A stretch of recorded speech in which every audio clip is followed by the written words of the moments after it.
نبی اکرم صلی اللہ تعالی علیہ وآلہ وسلم کی مقدس حیات مسلسل جد و جہد ہے، مسلسل کوشش ہے، مسلسل کاوش ہے۔ رسول پاک علیہ الصلوۃ والسلام کی زندگی وداعیا الی اللہ باذنہ وسراجا منیرا، حضور داعی الی اللہ، ہر وقت لوگوں کو پیغام حق دے رہے ہیں، پیغام دین سنا رہے ہیں۔ ہر وقت فکر ہے محبوب کو کہ لوگ جلد از جلد اپنے دل بدل لیں، ایمان پکے کر لیں، سچائی، دیانت، امانت داری، وعدے کی پابندی، رزق حلال ہو، زبان اچھی ہو، اخلاق بہتر ہو، کردار سازی ہو، امت میں پاکپن ہو، وداعیا الی اللہ، اللہ کی طرف دعوت دے رہے ہیں۔ اور اس رستے میں اگر دشمن کفر، شرک یہ رکاوٹ پیدا کرتے ہیں تو پھر حضور تلوار اٹھاتے ہیں، پھر نبی پاک علیہ السلام جہاد کا لباس پہنتے ہیں،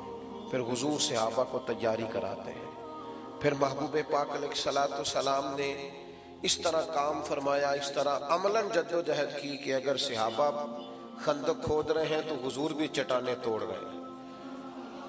جو چٹان صحابہ کہتے ہیں ہم سے نہیں ٹوٹتی تھی، وہ بھی مدینے والے محبوب نے ہمیں توڑ کے دی۔ فعال زندگی، جد و جہد والی زندگی، کوشش اور کاوش والی زندگی، باہمت زندگی، تگ و دو والی زندگی۔ ملت کے جوانوں، یہ کیوں سوچتے ہو کہ میں اتنے سال کام کروں گا پھر آرام سے بیٹھ کے کھاؤں گا؟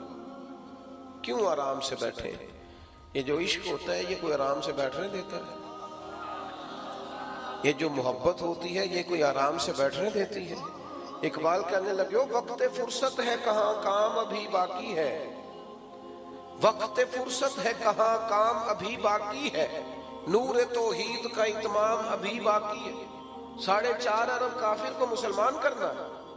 هو الذی ارسل رسولہ بالہدی ودین الحق لیظہرہ علی الدین کلہ، حضور کے دین کے جھنڈے کو لینا ہے، اور یہ وہ دین ہے جو دنیا میں غالب ہونے کے لیے آیا ہے۔ اس دین کے غلبے کے لیے جد و جہد کرنی۔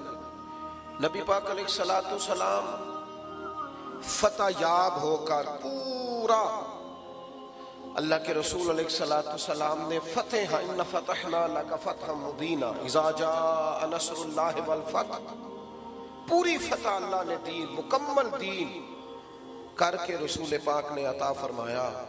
آپ کی توجہ ہے میری بات پر؟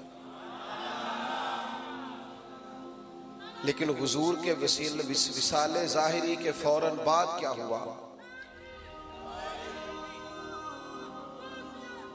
حضور کے اللہ جزاد حضور علیہ السلام کے حیات ظاہری میں ایک شخص نے دعوی نبوت کر دیا معاذ اللہ۔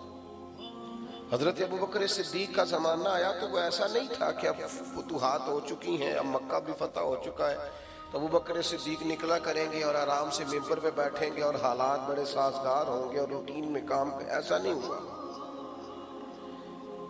مسلمہ کذاب کے خلاف باقاعدہ جنگ لڑنی پڑی، فوجیں تیار کرنی پڑی، جناب صدیق اکبر کو لوگ روانہ کرنے پڑے، ختم نبوت کے تحفظ کے لیے میدان میں رہنا پڑا۔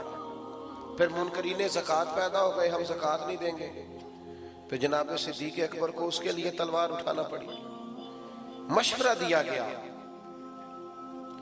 حضرت ابوبکر صدیق کو لوگوں نے مشورہ دیا، کہا جناب ابھی حالات ٹھیک نہیں ہیں تو آپ نہ منکرین زکوٰۃ کے خلاف جہاد نہ کریں، مسلمہ کذاب کے خلاف ابھی آپ فوج کشی نہ کریں، تھوڑا سا موقع دیں، ابھی حالات ٹھیک ہو جائیں، صحیح معنوں میں حکومت قائم ہو جائے، اس کے بعد پھر دیکھی جائے گی۔ تو حضرت صدیق اکبر نے کیا فرمایا؟ آپ فرمانے لگے اگر میں رہ گیا نا مدینے میں اکیلا اور جنگل کے درندے آ کے، آپ تشریف رکھ لیں جی، اللہ آپ کو جزائے خیر دے، اب نہ اٹھیے گا اسٹیج سے، اللہ آپ کو برکت عطا فرمائے۔ کچھ بندے ٹھنڈی ٹھنڈی تقریر کرنا لے ہوندے نا، آپ نہیں شور کرتے تو پھر لاگے ہو گئے تو پریشان بھی ہوندے نے، شور نہیں کرنا تو پھر ہونے بھی نہیں دینا۔ تو آپ مہربانی کریں، ایڈا لمبا مسئلہ نہیں جی جڑا پانی والا کام خراب ہونے لگا ہے، تو تقریر ہی چھوٹی ہے، انشاءاللہ اتنی دیر تو نیڑے لگ جائیں گے پانی دے۔ آپ توجہ رکھیں میری بات پر۔ تو جو عرض کر رہا ہوں اس پر غور کریں کہ آپ حضرت ابوبکر صدیق رضی اللہ تعالیٰ عنہ نے بالکل آرام سے حکومت نہیں چلائی، بلکہ آپ فرمانے لگے اگر میں مدینے میں اکیلا رہ گیا اور جنگل کے درندے آ کے میری بوٹیاں بھی نوش کے لے گئے تو پھر بھی میں دین کو انہی بنیادوں پہ قائم رکھوں گا جو اصول مدینے والے رسول نے عطا فرمایا. ہم کسی کو رکھنا سازی نہیں کرنے دیں گے. عملاً جدوجہد. اور جناب عمر کا جو دور تھا، اوئے ہوئے ہوئے، کم ملیں گے آپ کو ایسے لوگ جو دن بھر مزدوریاں کرتے، مزدوروں کی طرح جناب عمر کام کرتے. ان کی دوپہر کس طرح کی تھی؟ دوپہر ان کی اس طرح کی تھی کہ حضرت عثمان غنی رضی اللہ تعالیٰ عنہ فرماتے ہیں کہ سخت تیز دھوپ، سب مدینے کے لوگ دروازے اندر سے بند کر کے سو رہے تھے. مجھے کسی مجبوری کے لیے چھت پہ جانا پڑا، دھوپ میں جایا نہیں جاتا تھا.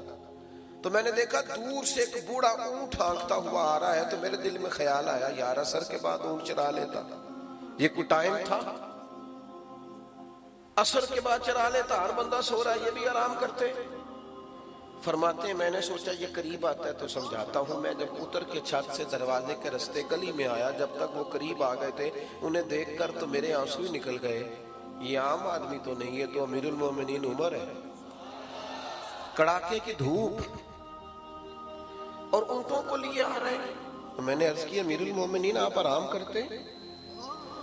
عصر کے بعد دیکھا جاتا. فرمانے لگے یار یہ 2-3 اونٹ مسلمانوں کی امانت تھے، غنیمت کا مال تھا، دوڑ گئے تھے، پکڑ کے لایا ہوا.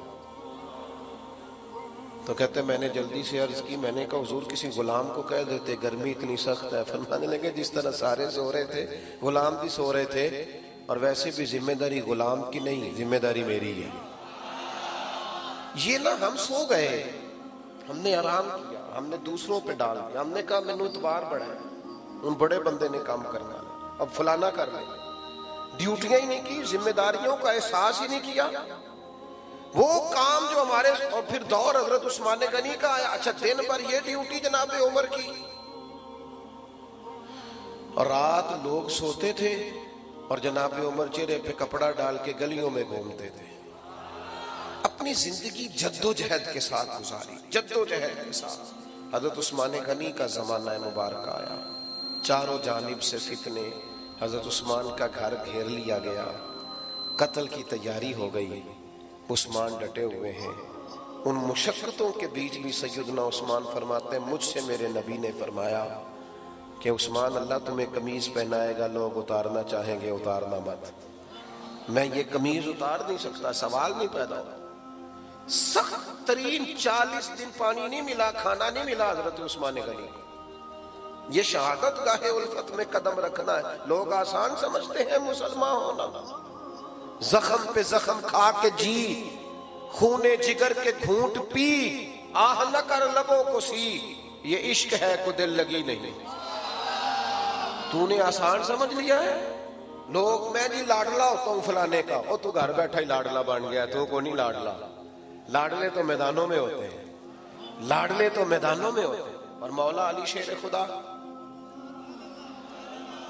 کبھی بدر میں تلواریں اٹھائے، کبھی احد میں محنت کرتے. اور اتنا شوق تھا، ایک جنگ میں حضور نے فرمایا علی بہت سارے لوگوں کو میں نائب بنا کے چھوڑ کے گیا ہوں، کبھی کسی کی باری، کبھی آج آپ کی باری ہے نائب بن کے رہنے کی مدینے. تو مولا علی رو پڑے، کہنے لگے حضور میں میدان کا آدمی ہوں، آپ مجھے بچوں اور عورتوں کے پاس چھوڑ کے جا رہے ہیں. اتنی جدوجہد کا شوق. اور جب کوفے کی جامع مسجد کے پاس 21 رمضان المبارک کو خنجر کا زخم لگانا مولا علی کو، تو وعدہ کیا ہوا تھا نا کہ کریم تیرے دین پہ جان دینی ہے. تو لوگ کہتے ہیں میرے بیٹے کو بلانا، او فلاں دوڑ کے آنا. لیکن مولا علی کو زخم لگا تو کیا کہتے فزت برب الکعبہ، کعبے کے رب کی قسم علی آج کامیاب ہو گیا.